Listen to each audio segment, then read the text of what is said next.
Hello दोस्तों। Hello एलरॉट 20 साल की एज में ही अपनी कंपनी के टॉप सेल्समैन में से एक बन गए थे। उनका रिलेशनशिप अच्छा चल रहा था, फैमिली हैप्पी थी और वो भी खुश थे। मतलब सब कुछ अच्छा चल रहा था। लेकिन फिर एक दिन जब वो स्पीच देकर अपने घर जा रहे थे, तब उनका एक्सीडेंट हो गया। एक शराब पिए हुए आदमी ने लगभग 70 किलोमीटर पर आवर की स्पीड से आके उनकी कार को टक्कर मार दी, जिसकी वजह से उनका इतना बड़ा एक्सीडेंट हो गया कि इसमें उनकी टांग टूट गई, हाथ टूट गया, लंग पंचर हो गया और बहुत से सीवियर इंजरीज आई। यहां तक कि 6 मिनट के लिए वो मर गए थे। पर फिर फौरन पैरामेडिक ने आके उन्हें रिवाइव कराया और हॉस्पिटल पहुंचाया, जहां वो 6 दिन तक कोमा में रहे। जब वो उठे तो डॉक्टर्स ने उन्हें बताया कि उनका ब्रेन परमानेंटली डैमेज हो गया है और वो अब कभी नहीं चल पाएंगे। ये पता चलने के बाद वो बहुत ज्यादा शॉक्ड और सैड हो गए। लेकिन क्योंकि उन्होंने एक मेंटर से ये बात सीखी थी कि हमारा कोई भी नेगेटिव रिजल्ट जिसे हम चेंज नहीं कर सकते, उसको सोच के नेगेटिव फील करना तो एकदम ठीक है, लेकिन बस 5 मिनट के लिए, उससे ज्यादा नहीं। मतलब जब भी तुम्हारे साथ कुछ बुरा हो तो टाइमर लगा लो। 5 मिनट के लिए गुस्सा रहो, सैड रहो, चिल्लाओ, रो लो, जो करना है कर लो, लेकिन 5 मिनट बाद आगे बढ़ जाओ। पॉजिटिव सॉल्यूशन सोचो, क्योंकि एज एन इंटेलिजेंट इंसान 5 मिनट से ज्यादा उस चीज पर अफसोस करना जिसे हम बदल नहीं सकते, यह चीज बस हमारी सिचुएशन और जिंदगी को और बुरा करेंगी।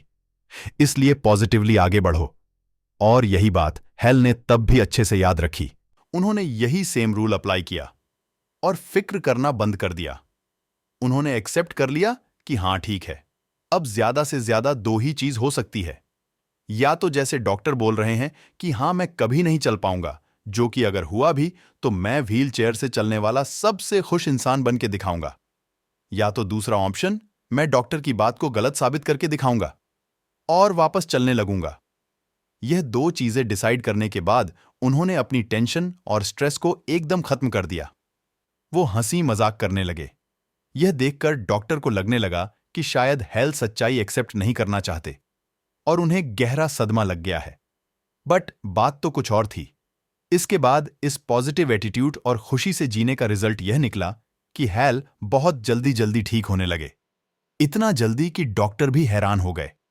और बस 3 हफ्ते के बाद उन्होंने डॉक्टर को गलत प्रूफ करके चलना स्टार्ट कर दिया।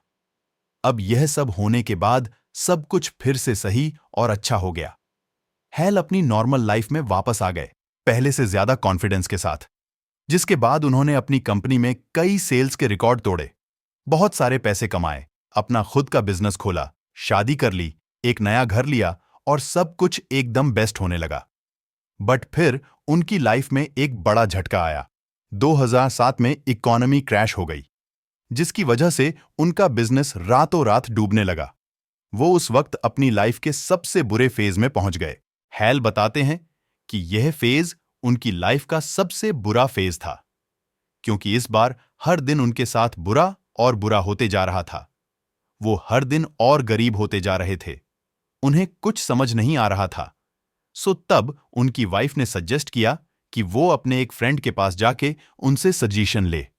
वो फ्रेंड एक बहुत अमीर इंसान था, जो अपनी लाइफ में बहुत कुछ अच्छा कर रहा था। इसलिए वो उसके पास एडवाइस के लिए गए। हेल ने अपनी सारी सिचुएशन उस दोस्त को समझाई, बताया कि वो कितनी परेशानी में है और उनसे कुछ बिजनेस टिप्स मांगी। सिचुएशन को बेटर करने के लिए तब उस फ्रेंड ने हेल से कहा, तुम्हें अभी बिजनेस एडवाइस की नहीं, बल्कि बस दो चीज करने की जरूरत है। पहली, रोज सुबह जल्दी उठ के एक्सरसाइज करो, और दूसरी, एक्सरसाइज करने के बाद कोई भी एक सेल्फ इंप्रूवमेंट के ऊपर बुक पढ़ो। ये एडवाइस हेल को जरा भी अच्छी नहीं लगी और वो वहां से चले गए। पर क्योंकि उन्हें और कुछ समझ नहीं आ रहा था, इसलिए उन्होंने उन टिप्स को ट्राई करने का सोचा। एबिन पेगिन हेल के एक मेंटर थे। उन्होंने भी कहा था कि मॉर्निंग रिचुअल होना, मतलब सुबह उठ के कुछ स्पेसिफिक अच्छी चीजों को रोज रोज करके उनकी हैबिट बना लेना, ये लाइफ में सक्सेस पाने के लिए एक सिंगल सबसे इंपैक्टफुल चीज होती है। क्योंकि जो सुबह को जीत लेता है वो अपना पूरा दिन जीत लेता है और एक अच्छी मॉर्निंग रिचुअल शेप करता है, जिसके बेसिस पर हमारा पूरा दिन अच्छा गुजरता है। सो इसलिए फिर ऑथर ने डिसाइड किया कि वो सुबह उठ के बस एक्सरसाइज और बुक रीड नहीं करेंगे, बल्कि वो फाइंड आउट करेंगे वो सारी चीजें, बेस्ट ऑफ द बेस्ट चीजें जो हर सक्सेसफुल इंसान पर्सनैलिटी डेवलपमेंट के लिए और अपने आगे बढ़ने के लिए करता है, और उन सब का एक रिचुअल बना के उसे रोज करेंगे। सो फिर उन्होंने बहुत रिसर्च की, जिससे उन्हें फाइनली 6 ऐसे सबसे इंपॉर्टेंट और कॉमन हैबिट्स मिले जो ऑलमोस्ट हर सक्सेसफुल लोगों ने फॉलो किए थे। अब ये 6 हैबिट्स बहुत ज्यादा इंपैक्टफुल थे, इसलिए इन सबको ऑथर ने एक साथ रिचुअल बना के करना स्टार्ट किया। जब उन्होंने स्टार्ट किया, तब ऑथर $50,000 उधार में थे। उनका घर उनसे छीनने वाला था। वो एकदम अनहेल्दी और सैड थे। पर ये 6 हैबिट्स की मॉर्निंग रूटीन स्टार्ट करने के बस 2 महीने के अंदर उन्होंने अपनी इनकम डबल कर ली, अपना घर बचा लिया। थोड़े टाइम के बाद फिट होकर एक अल्ट्रा मैराथन भी भागे और एक बहुत हैप्पी इंसान बन गए। हाँ, वही इंसान जिसे डॉक्टर ने कहा था कि वो कभी चल भी नहीं पाएंगे, वो अल्ट्रा मैराथन भागे। और ये सब इतना जल्दी हुआ कि ऑथर खुद हैरान हो गए। इसलिए ही इस बुक का नाम भी उन्होंने मिरेकल मॉर्निंग रखा, क्योंकि ये सब उनके लिए एक मिरेकल से कम नहीं था। अब मैं आपको वही 6 हैबिट्स बताऊंगा जो आपको भी सुबह उठने के फौरन बाद करनी चाहिए, एक रिचुअल बना के। ऑथर ने ये 6 हैबिट्स को याद रखने के लिए एक एक्रोनीम फॉर्म किया है, जिसे बोलते हैं सेवर्स, जिनमें से पहला एस स्टैंड करता है, या बोल सकते हो पहली हैबिट है साइलेंस। साइलेंस से ऑथर का मतलब है मेडिटेशन या प्रेयर। बहुत से लोग सुबह उठने के साथ ही दुनिया भर की चीजों का टेंशन लेने लगते हैं, कुछ न्यूज़पेपर पढ़ के, कुछ फेसबुक चेकआउट करके। लेकिन सक्सेसफुल लोग ये सब नहीं करते। वो सुबह उठने के बाद साइलेंस मोड पर जाते हैं, मतलब मेडिटेशन, योगा या प्रेयर जैसी चीजें करते हैं, जो कि उनके ब्रेन को रिलैक्स रखते हुए एक काम और अच्छी शुरुआत देता है और ब्रेन की पीक परफॉर्मेंस में काम करने के लिए उन्हें तैयार भी करता है। पहले ऑथर को लगता था कि मेडिटेशन बस एक स्पिरिचुअल चीज होती है, जिसका सक्सेस से दूर दूर तक कोई ताल्लुक नहीं है। बट फिर रिसर्च करने पर और सक्सेसफुल लोगों के बारे में पढ़ने के बाद उन्हें पता चला कि मेडिटेशन एक ऐसी चीज है जिसने उन सक्सेसफुल लोगों के आगे बढ़ने में सबसे ज्यादा हेल्प की है। इनफैक्ट एक बिलियनर हेज फंड मैनेजर रे डालियो कहते हैं कि मेडिटेशन उनकी फाइनेंशियल सक्सेस की नंबर 1 की है। और बस वो ही नहीं, सारे सक्सेसफुल सीईओ अपने ब्रेन को पीक परफॉर्मेंस में काम कराने के लिए और डिसिप्लिन रख पाने के लिए मेडिटेशन को ही क्रेडिट देते हैं।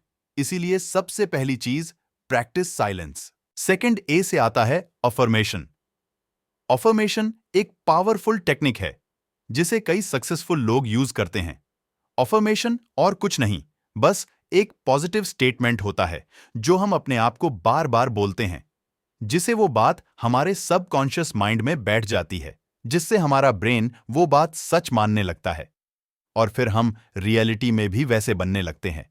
एग्जाम्पल के लिए, अगर आप बार बार अपने आप को ये बोलोगे कि मैं एक कॉन्फिडेंट इंसान हूं, मैं एक कॉन्फिडेंट इंसान हूं, तो फिर ये चीज धीरे धीरे आपके दिमाग में बैठने लगेगी। और जब ये बात एक बार सबकॉन्शियस माइंड में बैठ जाएगी, तो फिर आप रियलिटी में भी एक कॉन्फिडेंट इंसान बनने लगोगे। थर्ड वी से आता है विजुअलाइजेशन। ये भी एक बहुत पावरफुल टेक्निक है जो थोड़ी बहुत अफर्मेशन से सिमिलर है। अफर्मेशन में आप अपने सबकॉन्शियस माइंड में बात को बार बार रिपीट करके बैठाते हो, जबकि विजुअलाइजेशन में आप अपनी इमेजिनेशन का यूज करके चीजों के बारे में सोचते हो, उनकी इमेजेस दिमाग में बनाते हो जो आप रियलिटी में चाहते हो। एग्जाम्पल के लिए, जब ऑथर को मैराथन की प्रैक्टिस करने जाना होता था, तब उन्हें स्टार्टिंग में काफी प्रॉब्लम होती थी, लेकिन फिर जब उन्होंने विजुअलाइज करना स्टार्ट किया, प्रैक्टिस करने जाने से 1 घंटे पहले, कि वो जॉगिंग करने जा रहे हैं, अपने शूज पहन रहे हैं और उनके चेहरे पे एक स्माइल है और उन्हें अच्छा फील हो रहा है, तो ऐसे विजुअलाइज करने के बाद ऑथर का प्रैक्टिस करने जाना बहुत आसान हो गया।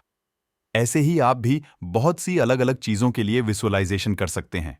फोर्थ ई से आता है एक्सरसाइज।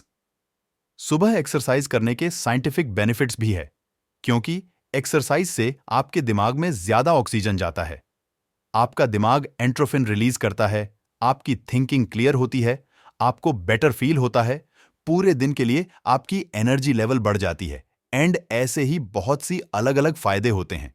और ये सारे फायदे लेने के लिए ऑथर ये भी नहीं बोल रहे हैं कि आपका जिम जाके एक्सरसाइज करना जरूरी है, बल्कि ये सब बेनिफिट आप सुबह में कुछ मिनट की एक्सरसाइज करके भी ले सकते हो। इनफैक्ट सुबह में बस 1 मिनट जंपिंग जैक करना आपकी एनर्जी, अवेयरनेस, थॉट, क्लियरिटी को 10 गुना तक ज्यादा बढ़ा सकता है। फिफ्थ आर से आता है रीडिंग। और रीडिंग से ऑथर का मतलब न्यूज़पेपर या 50 शेड्स ऑफ ग्रे जैसे बुक रीड करना नहीं, बल्कि वो बुक्स रीड करना है जो आपको डेवलप करे। एग्जाम्पल सेल्फ हेल्प बुक्स, जिनकी समरी मैं आपको हर वीडियो में देता हूं, वैसी बुक्स जो आपकी इंटेलिजेंस, आपकी नॉलेज और जो आपको खुद को हर तरीके से इंप्रूव करे। सिक्स्थ एंड लास्ट एस से आता है स्क्राइबिंग। स्क्राइबिंग से ऑथर का मतलब है लिखना। लिखना आपके गोल्स, आपके ड्रीम्स को। लिखने से कुछ एक अलग से स्पेशल चीज होती है जो बहुत पावरफुल होती है, जो हमें अपने ड्रीम्स को रियलिटी बनाने में बहुत हेल्प करती है। रिचर्ड ब्रैंसन, जो एक बिलियनेयर है, वो बोलते हैं कि एक सबसे बेस्ट चीज जिसने मुझे बिलियनेयर बनाया और जो आप भी कर सकते हो, वो ये है कि अपने साथ हमेशा एक बुक और पेन रखो। फिर जो भी थॉट्स, आइडियाज, नॉलेज आपको मिलती है, उस बुक में लिखते रहो हर रोज।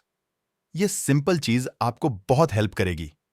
मैं पर्सनली भी बहुत सी अलग अलग स्पेसिफिक चीजें अपनी बुक में लिखता रहता हूं हर रोज, जिसने मुझे सच में लाइफ में आगे बढ़ने के लिए बहुत हेल्प करा है।